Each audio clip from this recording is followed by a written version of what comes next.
Hello বন্ধুরা, সবাই কেমন আছো? নিশ্চয়ই ভালো আছো। আমি অরুণাচল থেকে ফিরলাম। এই দেখো, ওখানকার একটা ফল এনেছি, ওখানে বিক্রি হয়, খুব টমেটোর মতো দেখতে। এর একটা সুন্দর নাম আছে এবং এটা একটা জাতীয় ফল। এটা হচ্ছে, আমি বলে দিচ্ছি, এটা জাপানের জাতীয় ফল। এর নাম হচ্ছে পার্সিমন।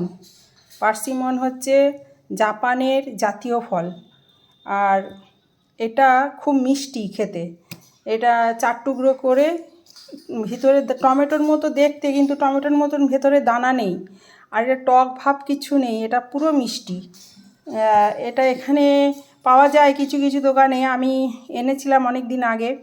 তো সেটা আমার এটা যেমন হলুদ হয়েছে, আমি টুকটুকে লাল এনেছিলাম, টমেটোর মতন, একদম টমেটোর মতন টুকটুকে লাল। তো সেটা, এগুলো পাকবে, এগুলো এখনও পাকেনি, আস্তে আস্তে পাকছে। আমি একটু হালকা পাকা দেখে, এখানে নষ্ট হয়ে যাবে ভয়ে একটু হালকা হালকা নিয়ে এসেছি পাকা। তো এটা আগে পাকবে।